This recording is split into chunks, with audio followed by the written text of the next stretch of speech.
All right, y'all, let's do it. The phone in the holder thing. We're driving hands-free. Let's talk about Ben Weider. I know I could like sit down and do this, but this is when I'm sitting down, is in the car. So, Ben Weider was I'm not talking about show day. I'm talking about the whole like 4 weeks of prep between Chattanooga and Ben Weider.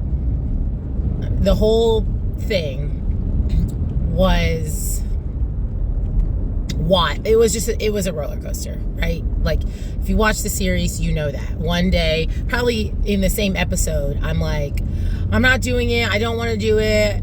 And then the next day I'm like, okay, I'm going hard, like I'm gonna win, I gotta win. And then the next day, like I can't do it. So let's start with coming into Chattanooga. Like, right, I emptied the tank, like did everything right, which for me, honestly, in prep, like that's just not a thing that happens. Like, I am not one of those people that doesn't miss during prep. And I've discussed this before, so I'm not going to get into it again right now. But that's just not how I am. Like, straight up, I think I would do better if I was on macros, because I basically turned my meal plan into a macro plan. Like, every single day, I looked back during Legion, and I looked back, and every single day I missed something. Whether it was a food swap that I made, or I did 10 minutes less of cardio, or whatever it was. Didn't hit my water that day. Whatever. So between Legion and Chat, when I like really was 100%, like that was the first time ever in my bodybuilding career.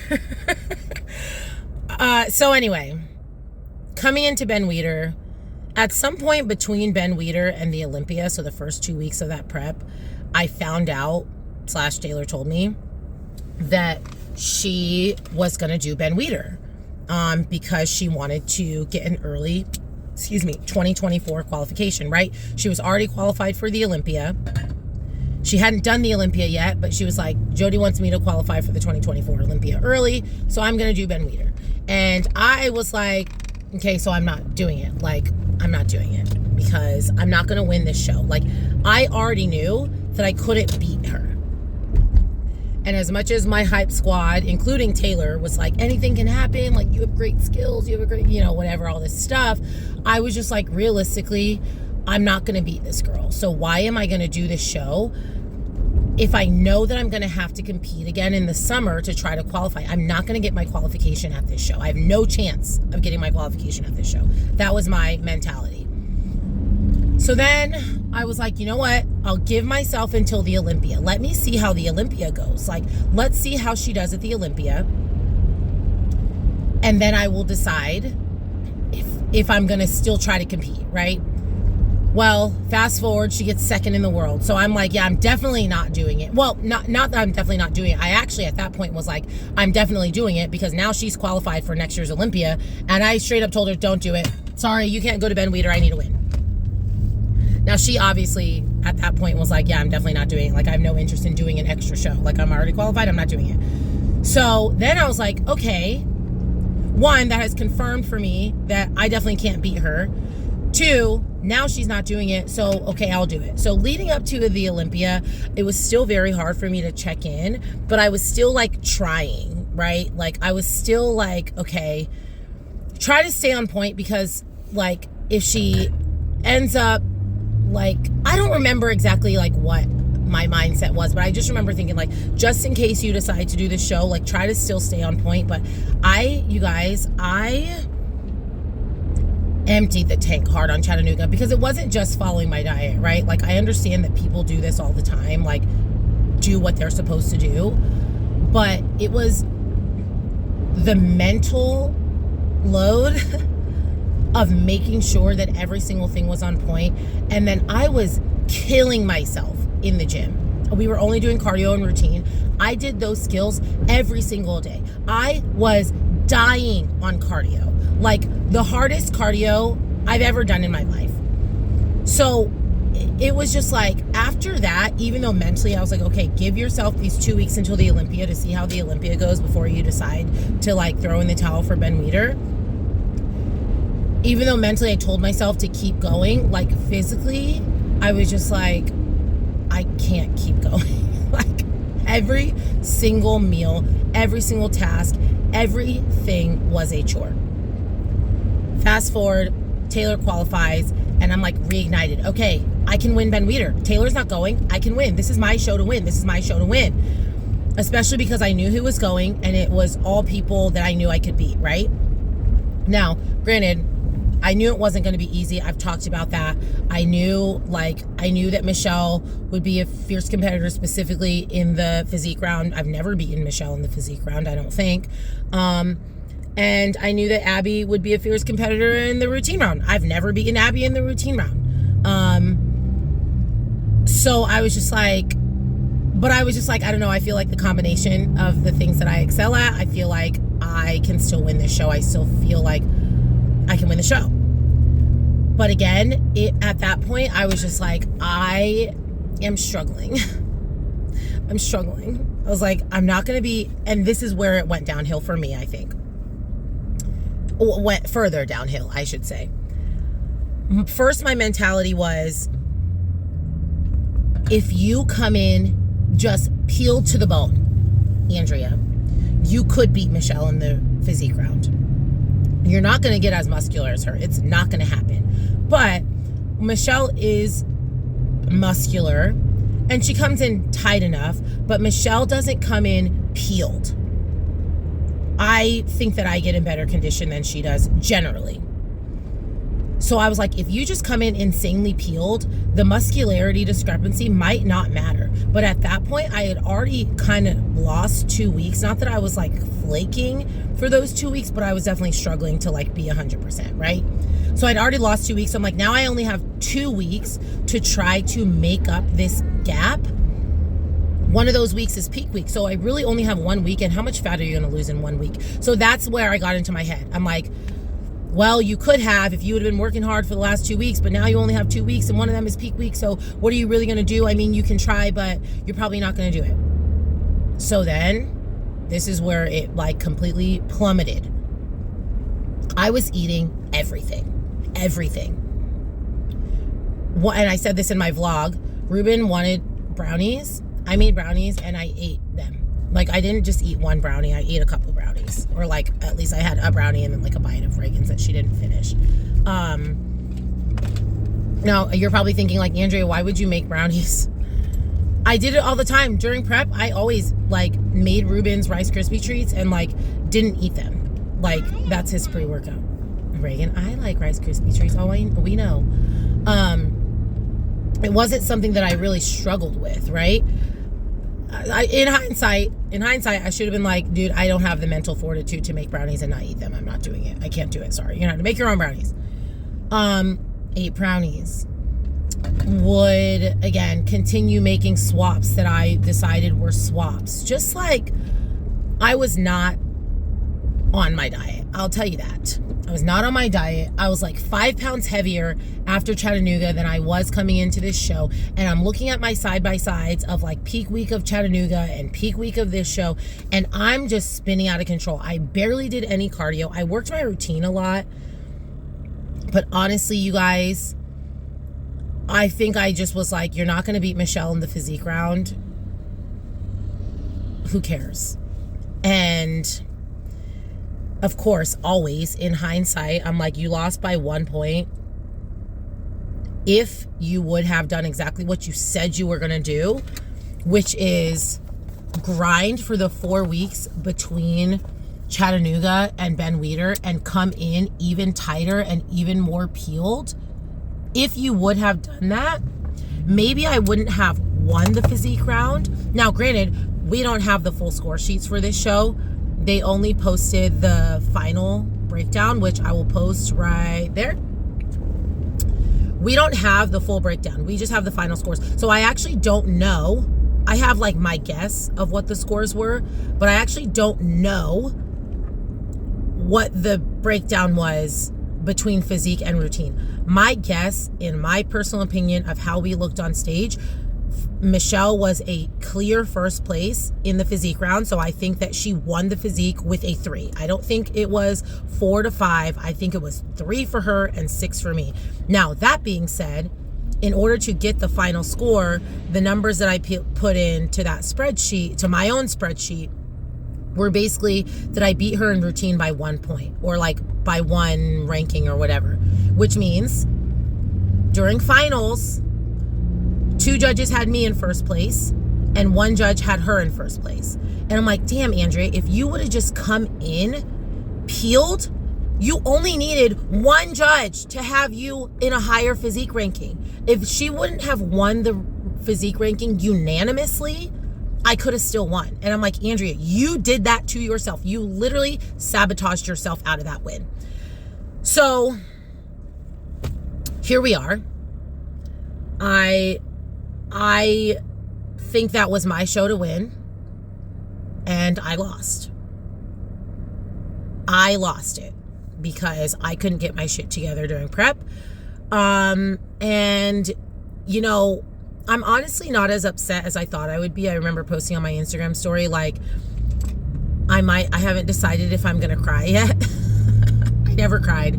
I wasn't that upset. And here's why, I guess, and here's like my eureka moment, I guess, is this is twofold. The first thing is I got really great feedback from Becky, who was the head judge.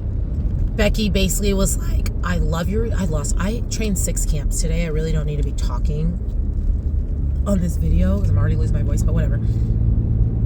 Becky was like, you have a really great routine. I love your routines. I love watching you perform. Like, she basically just told me, just keep competing. Like, your routine is so good. Just keep competing. You're going to win something. She did not say the words, you're going to win something, but she just said, just keep competing. I had you winning. And that's basically, she was basically like, I had you winning the show.